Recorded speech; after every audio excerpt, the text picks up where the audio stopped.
Today we're going to show you how to tile a kitchen wall splashback.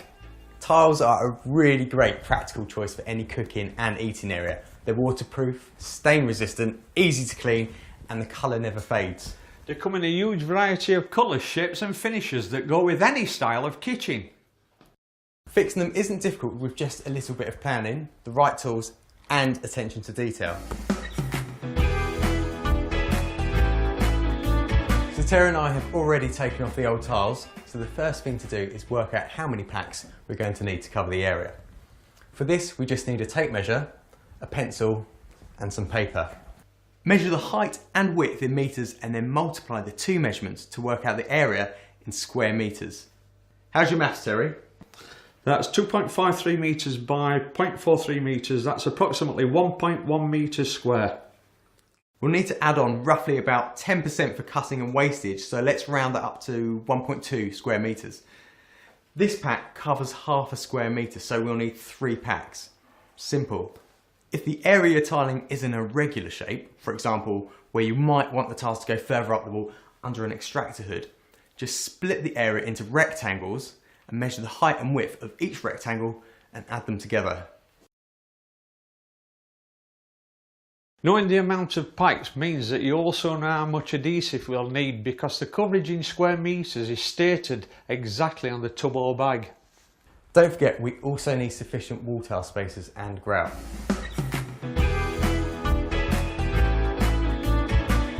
Before we set out the position of the tiles, we have to prepare the wall surface.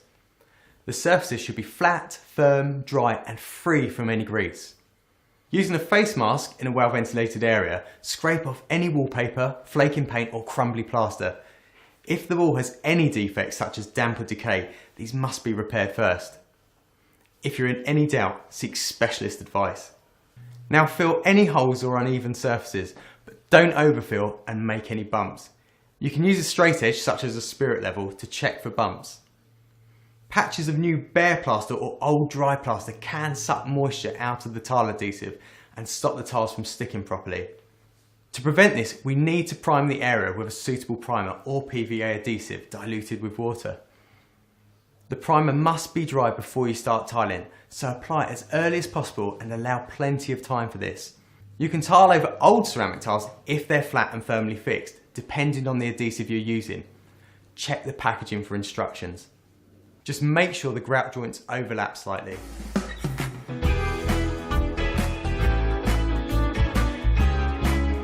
For this kitchen we've chosen these ceramic tiles.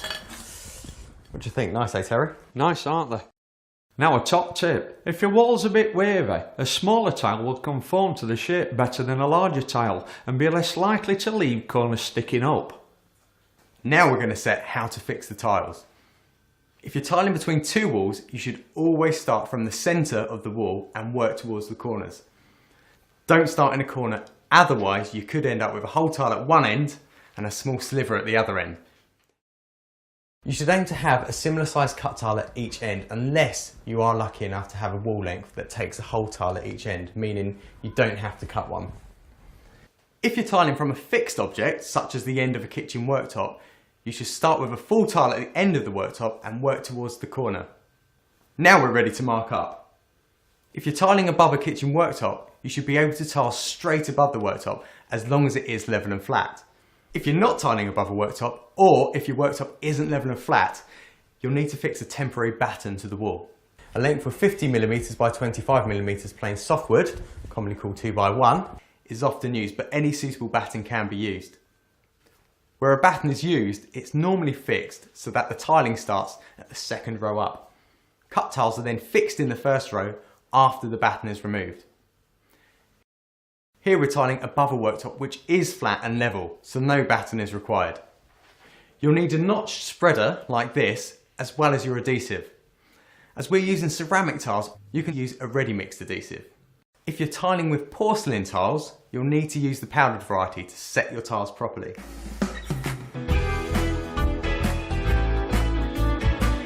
First apply some adhesive to the wall using the notched spreader. Initially, only apply enough adhesive to fix 4 or 5 tiles at a time. You can apply a slightly larger area of adhesive once you get the hang of fixing the tiles. Never apply more than 1 square metre of adhesive at a time because the adhesive will form a skin before you can fix the tiles. Press the first tile firmly in place with a slight twisting sliding action to ensure optimum adhesive contact. Press the next tile in place and insert a tile space between the 2 tiles before moving on to fix the next tile. When using tile spacers and you're doing a brick effect on the wall, you can easily snap this little piece off here, creating a T, and just place it in like so. Make sure that the tile spacer is back from the surface of the tile, otherwise it will show when the tiles are grouted. Occasionally lift the tile to check the contact between the adhesive and the tile is good. You'll need at least 50% contact in a dry area like a kitchen. It's best to fix all the whole tiles first before moving on to the cuts and other fiddly bits. You can avoid accidents by keeping the work area tidy as you go. Also, use thin gloves to keep your hands free from adhesive. My top tip is clean off any surplus adhesive from the tile faces and between tile joints as you go. It's much harder to remove adhesive once it is set.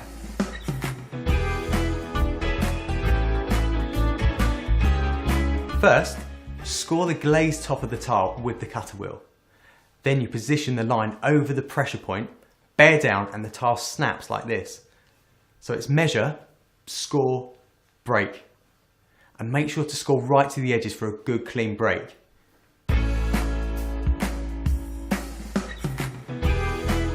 When we come to obstacles like power points, we may need to make an L-shaped cut.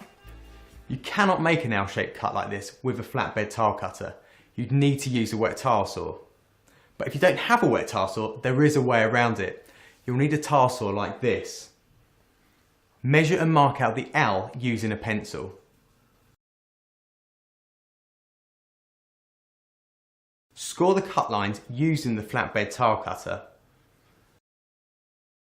Support the tile on a flat surface and cut along one of the cut lines using the tile saw. Make sure that you cut right to the corner. Put the tile back into the flatbed tile cutter, position the remaining cut lines over the pressure point, bear down and snap the tile. If you have a small piece of tile to remove, you can do this using tile nippers like these. Before you start tiling, make sure the electricity is turned off at the main fuse board. Check that it's off by plugging an appliance into the power point before you proceed any further. Once it's off, remove the faceplate screws and gently ease the plate forward. Then apply adhesive to the back of the tile and slip the tile into position. Now replace the faceplate screws and partially tighten the screws until the faceplate is back in position. You may need longer screws now.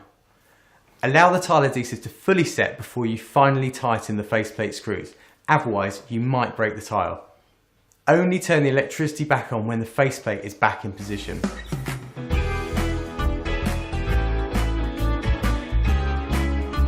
Drying times vary depending on the adhesive you're using, so always check the manufacturer's instructions on the packaging. You might need to allow at least 24 hours for the tile adhesive to set before you start grouting.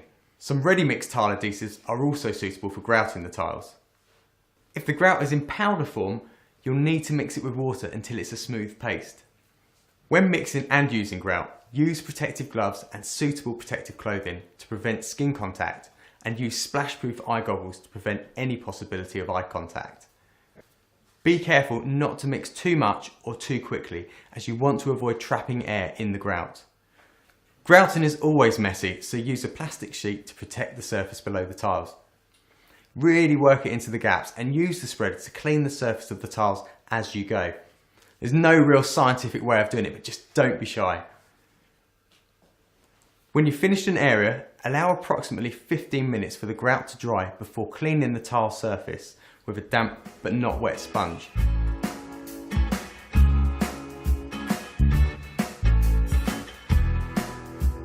Rinse out the sponge frequently with clean water. Remember, you can choose different colours of grout that will either contrast or match your tiles depending on the look you want to achieve. When the grout has set within the joints, remove any remaining white haze by polishing the tile surface with a dry clean cloth or giving the surface a final wash with a dampened sponge and clean cold water. And there we have it, a lovely freshly tiled kitchen surface. Give it a try.